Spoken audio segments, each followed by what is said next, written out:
At 1:55 a.m. my journey to find police deployment began from Korangi. This is Baloch Colony's flyover overlooking Sharai Faisal at 2 a.m. Empty police picket at 2:05 a.m. My quest to find law enforcers took me towards Gulestan-e-Johar. At 15 past 2 in the morning, I finally found a police and a ranger's van at Labour Camp, Johar flyover, with a handful of them.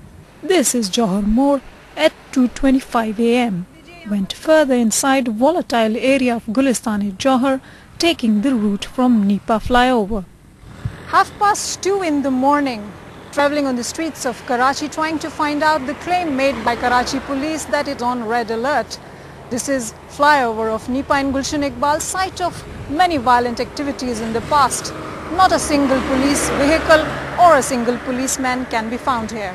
Turning back from Johar More, Express 24/7's team received information about ADIG Police Saud Mirza's visit of Jinnah Hospital to inquire about injured police commandos. We rushed there to counter-check claim of red alert in Karachi. I don't agree with your assessment. Police is all over. They are patrolling the streets. Most of the police has been deployed in those areas where there has been some ethnic clashes, where there has been some public disorder.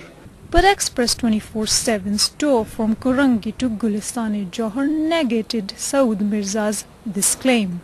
Red alert demand all DIGs, SPs, SSPs and other higher officials to personally command the patrol on ground.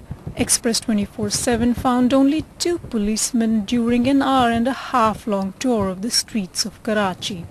Sabeen Agha, Express 24/7, Karachi.